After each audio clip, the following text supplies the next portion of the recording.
WordSpiel is a new word game by the same makers of Set, which is one of my wife's favorite games, and actually this is why I got curious about WordSpiel in the first place. It is a word game, so it has all of the advantages of this type of games, which means it is, like many word games, very simple, very intuitive. The rules are very easy to assimilate. The strategies are obvious, but because it is about making words, there's still many things that you can do with those very linear, very simple strategies.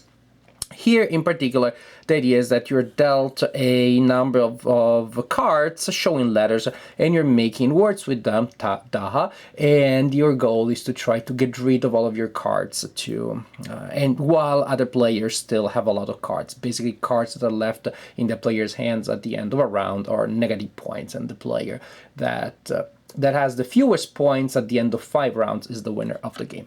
How does this work? Well, in WordSpiel, you will use these components here. One is this little timer here, which is really adorable, and it takes and it has exactly 1 minute. It measures exactly 1 minute. That's all it does.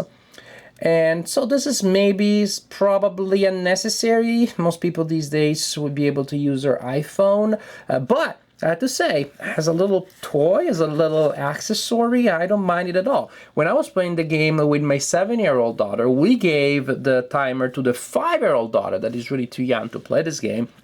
And she really enjoyed the idea. She felt so important. She felt, the whole game experience revolved around her. So that kept her entertained and allowed the 7-year-old and I to play the game. Then, of course, the core of the game is this deck of cards here showing letters, as you can see. At the beginning of each round, you will give a hand of 10 cards to each player. These are exactly 10, I swear. The players will look at their 10 cards and organize them in their hand. Most likely you will want to put the vowels on one side and the consonants on the other. You want to flip them so that they all have the same orientation.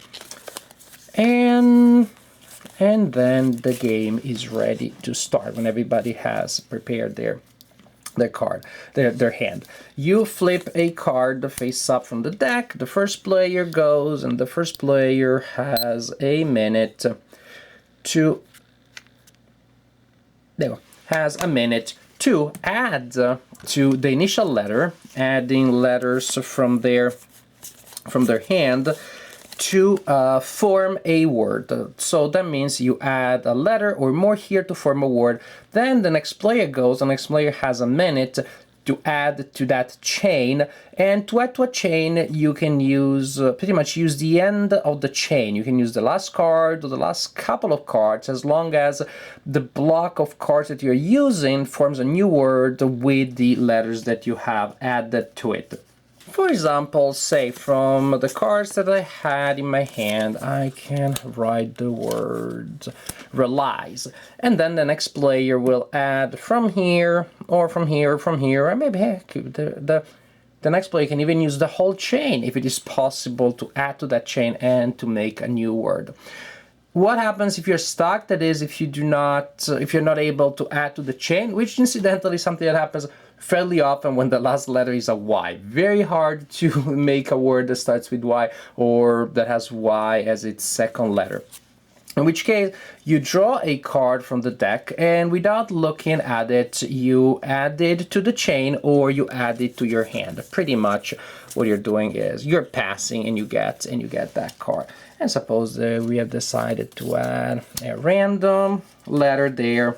And then the next player, building on that letter, writes dad. But again, remember, you don't have to use only the last letter. And you can see you can put the cards in a spiral going around the main deck. For example, here I could add to the chain starting with the D, or using the add, or using dad, and again going back as much as you want. Suppose here now I'm making a den, and then somebody has a T and they make dent, and then maybe the next player has an A and an L and they make dental, and so on and so forth. So at the end you will have this nice this nice spiral here. A round is over. A round is over when a player has been able to get rid of all their cards. Their hand is empty. Then you keep record. You keep record of the cards that the other players still have in their hands. The fewest they have, the better for them.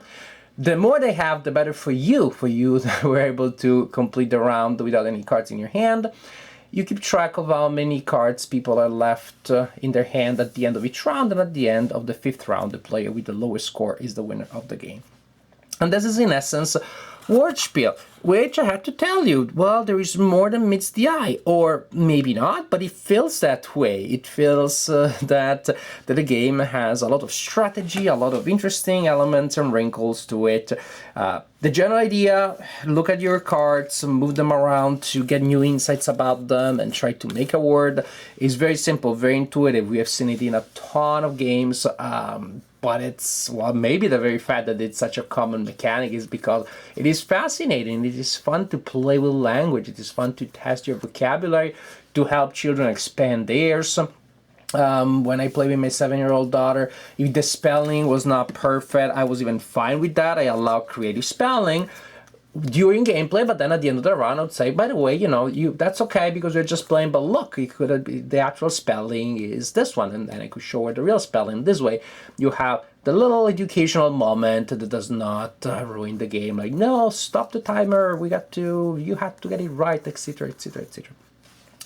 And if you're playing with adults, well, again, there is advantage that anybody uses some language, although, some people have the best words, some people don't. Everybody gets the idea of, making words. And so this is a very casual game, one that you can play with a lot of different people. It can have a very large target. And it is fun, it is entertaining. Again, the main mechanic, make words out of letters, is just fun. It just works. The way it is brought to life here also has a couple of wrinkles. For example, as I showed you with the Y, if you can end your letter with your word with an annoying letter, one that like a Y, a K, a W, those are hard to continue. Of course, there are a lot of words that start with W and some that start with K, not nearly as many. But of course, you only have a limited number of cards, and so your options are few. And so if you end a word with one of those letters or some of the letters, then it's all the better because the next player is going to be in trouble. In this case, in this sense, the game can be a little bit cutthroat, can feel a little bit confrontational, although it's not direct confrontation. Well, I don't know, I guess it is kind of direct confrontation, but that is also something that you have in many other word games. My word is gonna give me points and get you in trouble, so you can have that element there, but not to the point really that it feels like mean or in your face. Here is the why, take that, haha. Because you say, well, that's a good word that I had and there was nothing else that's good. I was pursuing my interest, and it just so happens that I'm getting you in trouble when your turn comes around.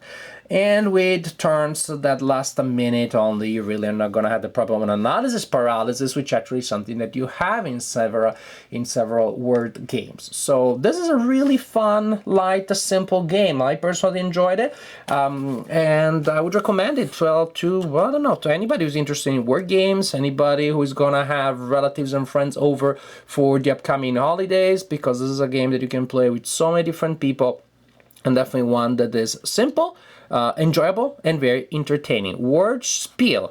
Make words, try to use as many cards as possible, doesn't get any more intuitive than that, and yeah, the result is one that is very pleasant.